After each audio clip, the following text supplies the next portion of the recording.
ఇండియాలో అంటరానితనానికి ముందే ఈర్ష్య, అసూయ పుట్టింది కదా. ఒక్కొక్కసారి కొంతమంది ఆన్లైన్లో కూర్చొని ఒక వీడియో ద్వారా మా లైఫ్ అంతా వాళ్ళకి అర్థమైపోయినట్టు ఒక సింగిల్ కామెంట్తో చెప్తారు. బట్ అందరూ చూసేది మా డైలీ లైఫ్లో చాలా చిన్న పార్ట్ మాత్రమే, a small part of our journey. So I want to share what life actually look like for us. మా డైలీ స్ట్రగుల్ అనేది ప్రతిరోజు మార్నింగ్ 6 నుంచే స్టార్ట్ అవుతుంది. విహాన్కి స్పీచ్ థెరపీ 7 కల్లా స్టార్ట్ అవుతుంది. సో వాడిని మార్నింగ్ లేపి రెడీ చేయడం అనేది one of the biggest task మాకు అసలు. క్లాస్ తర్వాత డైలీ పార్క్ తీసుకెళ్తాం యాజ్ అ డైలీ రొటీన్. సన్కి ఎక్స్పోజ్ చేయాలి అండ్ ప్రతిరోజు కూడా పోను రాను 30 కిలోమీటర్లు వెళ్ళి చికెన్ తీసుకొని రావాలి. It's not a task, it's a responsibility. Because every meal he eats is a part of his healing. వెజ్జెస్తో మార్నింగ్ బ్రేక్ఫాస్ట్ ప్రిపేర్ చేయాలి, అది తినిపించడానికి కష్టపడాలి. తిన్నాక స్కూల్కి తీసుకెళ్లి డ్రాప్ చేసి ఇంటికి వచ్చి chicken stock and bone soup prepare చేయాలి. ఇది చేయడానికి డైలీ 4 to 5 అవర్స్ పడుతుంది. అండ్ విహాన్ వచ్చే లోపల అన్నీ రెడీ అయి ఉండాలి, మేము కూడా physically and mentally. Because the second part of the day is even టఫర్. మళ్ళీ వాడికి లంచ్ తినిపించాలి, ఇదొక టాస్క్. మళ్ళీ ఆ తర్వాత supplements through out the day వేస్తూనే ఉండాలి. తిన్న తర్వాత homework and some therapies. Clock చూసేసరికి డిన్నర్ టైం అయిపోతుంది. మళ్ళీ యుద్ధం, తినిపించి పడుకోబెట్టాలి. అండ్ వాడు పడుకున్నాక మా వర్క్ స్టార్ట్ అవుతాయి. ఆటిజం గురించి ఏమైనా ఆర్టికల్స్ ఉంటే చదవాలి, కొత్త రీసెర్చెస్ ఫాలో అవ్వాలి, కొంతమంది పేరెంట్స్తో గ్రూప్ డిస్కషన్ పెట్టుకొని నాలెడ్జ్ షేర్ చేసుకోవాలి. ఇవన్నీ అయ్యాక నా యూట్యూబ్ కోసం కష్టపడాలి. Script writing, shooting, editing, uploading. YouTube ఛానల్ని గ్రో చేసుకోవడానికి చూసుకోవాలి. Not for the fame but our way of being financially independent. ప్రతిరోజు కూడా నైట్ 2 or 3 అవుతుంది పడుకునేసరికి. అండ్ మార్నింగ్ మళ్ళీ 6-6:30 కల్లా లెగాలి. కొంతమందికి ఈ కష్టం కనిపించదు, ఈ కొత్త కారే కనిపిస్తుంది. కొన్ని సంవత్సరాలుగా కోల్పోయింది కనిపించదు, ఈ కొత్త కారే కనిపిస్తుంది. విహాన్ అడ్డు పెట్టుకుని మేము డబ్బులు సంపాదిస్తున్నాం, ఆటిజం అడ్డు పెట్టుకుని మేము డబ్బులు సంపాదిస్తున్నామని కొంతమంది మూర్ఖులు కామెంట్ చేస్తున్నారు. మేమేం విక్టిమ్ రోల్ ప్లే చేయట్లేదు ఇక్కడ. We share our real life, the struggles and the wins. And Vihan మా సాడ్నెస్ ఎప్పటికీ కాదు, విహాన్ ఈజ్ అవర్ స్ట్రెంగ్త్. మేమేం చేసినా వాడితో కాదు, వాడి కోసం చేస్తాం. అండ్ ఫినాన్షియల్ ఇండిపెండెన్స్ అనేది ఓవర్ నైట్లో వచ్చింది కాదండి. కొన్ని సంవత్సరాల sacrifice, sleepless nights, emotional break downs and non stop hard work వల్ల వచ్చింది. సో మీ లాజిక్ ప్రకారం ఆటిజంని అడ్డు పెట్టుకుని డబ్బులు సంపాదించేటట్టయితే ఎంతో మంది ఉన్నారు ఆటిజం మీద వ్లాగ్స్ చేసేవాళ్ళు. మరి వాళ్ళందరికీ కూడా ఇలానే ఉండాలి కదా. అవతల వైపు చూస్తూ కామెంట్ చేయడం చాలా ఈజీ, బట్ ఇంకొకరిని జడ్జ్ చేసే ముందు ఒక్కరోజు మా షూస్లో ఉండి చూడండి. యాజ్ అ స్పెషల్ నీడ్ పేరెంట్గా మీకు తెలుస్తుంది అప్పుడు ఎంత కష్టం ఉంటుందో అని చెప్పేసి. కష్టము, స్కిల్ ఇవేం కనిపించవు. ప్రతిరోజు కూడా 18 నుంచి 20 గంటలు కష్టపడుతుంటే కానీ ఇది రావట్లేదండి. సూపు నో నో నో పెట్టాలంటే వద్దంట. సూప్ తాగు విహాన్, సూప్ తాగుదాము. ఏం కావాలి? సూప్ వద్దా? మూతి మంచి పెట్టు. ఎందుకు అట్లా పెట్టినావు? సూప్ మూతి మంచి పెట్టు.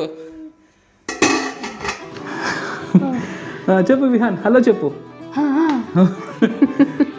చెప్పు హలో చెప్పు. నువ్వు హలో ఎప్పుడు చెప్తే ఇంటో నువ్వు. హలో, హాయ్, నమస్తే, welcome to Chandu vlogs, Vihan vlogs అని మంచిగా నీ పేరు విహాన్ వ్లాగ్స్. మేము ఎక్కడికి వెళ్తామో తెలుసా? చెప్పడం ఎందుకు, మీరు కూడా మాతో పాటు వచ్చేసేయండి. అయినా తమ్ముళ్ళు తెలిసిపోతుంది కదా. Let's go, come on. ఎక్కడికి వెళ్తాము ఈ పార్టీకి మీకు అర్థమై ఉంటుంది. ది ఆరెంజ్ ఆర్మీ ఈరోజు అందరం. వీడు ఆరెంజే, నువ్వు ఆరెంజే, నేను కూడా ఆరెంజే. కార్ ఒకటి రెడ్ ఉంది, కార్ కూడా ఆరెంజ్ అయిపోతే బాగుంటుంది కదా. హింట్ హింట్ అది ఉంటుంది. కార్ తాళం మర్చిపోయాం, ఏదో మర్చిపోతాం ఖచ్చితంగా. ఆగం బతుకులు ధర బుజ్జ. Orange army, orange army. అమ్మ గచ్చిబౌలి సైడ్ వెళ్తున్నాం, గచ్చిబౌలి స్టోర్కి. ఎక్కడికి వెళ్తాం విహాన్ మనము? ఎక్కడికి వెళ్తాం నాన్న? సో ఫైనలీ మహీంద్రా షోరూమ్కి అయితే స్టార్ట్ అయ్యాం. నేను కార్ నేర్చుకున్నప్పటి నుండి మాన్యువల్ గేర్ బాక్స్ నడుపుతున్నా. ఆల్మోస్ట్ 15 years నుంచి మాన్యువల్ కారే నడుపుతున్నా. And all of a sudden గా అప్గ్రేడ్ టు ఆటోమేటిక్, అది కూడా ఎలక్ట్రిక్ వెహికల్. సో అది ఎలా ఉంటుందో ఎక్స్ప్లోర్ చేయడానికి వెళ్తున్నాం. అండ్ ఫైనలీ మహీంద్రా షోరూమ్కి అయితే రీచ్ అయ్యాం.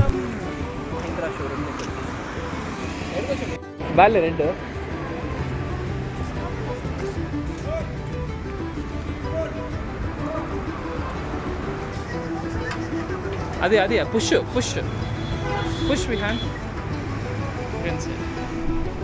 అండ్ లోపలికి వెళ్ళగానే గ్రాండ్ వెల్కమ్ లా అనిపించింది. మేము ఏదైతే అనుకుంటున్నామో అదే కార్ అక్కడ ఆ రోజు డెలివరీకి తీసుకుంటున్నారు. Same colour car, same pack. And మేము కొంచెం ఎక్సైటెడ్గా ఉన్నాం, ఇంకా కొన్ని రోజుల్లో మనకు కూడా ఇది వచ్చేస్తుందని చెప్పేసి. సేమ్ ఇదే కలర్ అనుకుంటాం యాక్చువల్లీ, అందుకే ఆరెంజ్ ఆరెంజ్ ఆరెంజ్ వేసుకొని వచ్చినాం యాక్చువల్లీ. మేము వెళ్ళేసరికి లంచ్ టైం అయింది అండ్ ఎగ్జిక్యూటివ్స్ అందరు కూడా లంచ్కి వెళ్ళారంట. సో వెయిట్ చేస్తున్నాం. సో విహాన్ అండ్ ప్రసన్న అక్కడ కూర్చొని వెయిట్ చేస్తున్నారు, నేనేమో వేరే కార్స్ని ఎక్స్ప్లోర్ చేసేస్తున్నాను.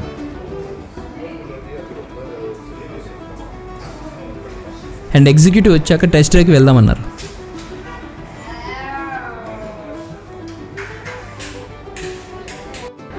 సో డెమో రైడ్కి అయితే వెళ్తున్నాము. Let's see. అంటే నేనైతే నడపనని చెప్పేసిన. ఆల్ ఆఫ్ సడన్గా మాన్యువల్ నుంచి ఆటో షిఫ్ట్ అయినా అనుకో, సడన్గా నడపలేదు. ఇది రెడ్ కలర్. రెడ్ ఎట్లుంది? బాలే రెడ్. ఆరెంజ్ ఫిక్స్ అయిపోయింది మీద ఆరెంజ్ అని. టెస్ట్ డ్రైవ్కి వెళ్తున్నాం మహీంద్రా BE6. కార్లో కూర్చోగానే ఒక అమేజింగ్ ఫీలింగ్. ఆ interiors, cockpit design, it was very nice. And ఆ ఎగ్జిక్యూటివ్ కార్లో ఉండే ఫీచర్స్ అన్ని ఎక్స్ప్లెయిన్ చేస్తున్నారు. మీరే టెస్ట్ డ్రైవ్ చేస్తే కొద్దిగా మీకు అది తెలుస్తుంది, ఫీల్ ఉంటుంది. అంటే నేను సడన్గా మాన్యువల్ నుంచి ఆటోమేటిక్ అయితే సడన్గా నడపలేను. At least I need 1 day off time actually. So మీరే డ్రైవ్ చేయండి, అట్లీస్ట్ ఐ కెన్ ఫీల్ అని చెప్పేసి. ఆ పైనుండే మూన్ రూఫ్ ఓపెన్ చేయగానే విహాన్ ఎక్సైట్మెంట్తో చూస్తున్నాడు.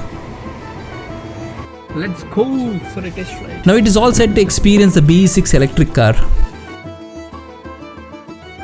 ఇది లాంచ్ అయినప్పటి నుంచి దీనిపైన మనసు పారేసుకున్నాను. బేసికలీ ఇది డ్రైవర్స్ కార్, నడుపుతూనే ఎక్స్పీరియన్స్ వస్తుంది.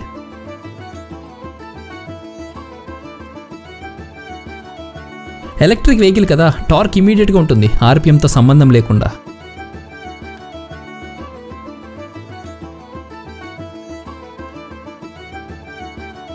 स्पोर्ट्स मोड ले लो. स्पोर्ट्स मोड ऑलरेडी शिफ्ट किया स्पोर्ट्स मोड में नहीं? ओके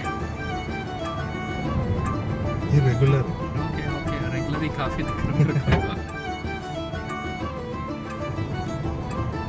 చూడండి వెనక్కి ఇట్లా పుష్ చేసేస్తుంది.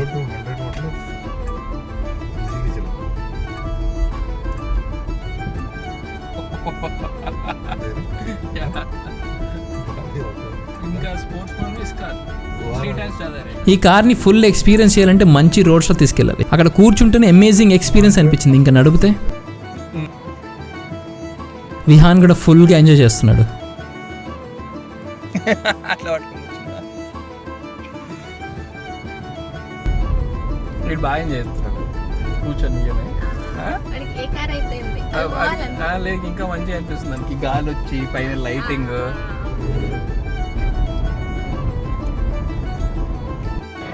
వాళ్ళ అమ్మ దిగినాక దిగినాడు. సో ఫైనలీ రైడ్ ఫినిష్ చేసుకొని బ్యాక్ టు షోరూమ్. అండ్ మా ఓల్డ్ కార్ ఎక్స్చేంజ్తో తీసుకోవాలనుకుంటున్నాం కొత్త కార్. అండ్ ఆ ఓల్డ్ కార్ని ఇన్స్పెక్షన్ చేస్తున్నారు అండ్ మేమేమో లోపల కూర్చొని వెయిట్ చేస్తున్నాం. ప్రైజింగ్ కోసం మాట్లాడుతాం. ఏంటి డీల్స్ ఉన్నాయంటే డిసెంబర్ మంత్లో డీల్స్ ఉన్నాయి మంచిగా. ఆల్సో డిసెంబర్లో డిస్కౌంట్స్ ఉన్నాయి కదా, ఆ డిస్కౌంట్స్ ఎంత వస్తుంది, ఏంటి బెస్ట్ డీల్ మాట్లాడుతున్నాం. అన్నీ మాట్లాడేసుకున్నాం, అంతా సెట్ అయిపోయింది. మా ఓల్డ్ కార్ కూడా రేట్ నెక్స్ట్ డే చెప్తామన్నారు. ఓకే అని చెప్పేసి మేము కూడా స్టార్ట్ అయిపోయాం. అండ్ ఇక్కడి నుంచి స్టార్ట్ అయింది అసలు ట్విస్ట్. ఇంటికి వెళ్దా ఒకటి అనుకుంటే ఇంకొకటి అయిపోయింది. బుజ్జి రావట్లే. బుజ్జి దా స్టాండప్. ఇంటికి వెళ్దా చెప్పులేదు. స్కూల్ టైం బ్రైట్గా ఉన్నాయి రా మీ ఇద్దరు కలర్స్ మంచిగా. చల్ల లెట్స్ గో పద లెట్స్ గో.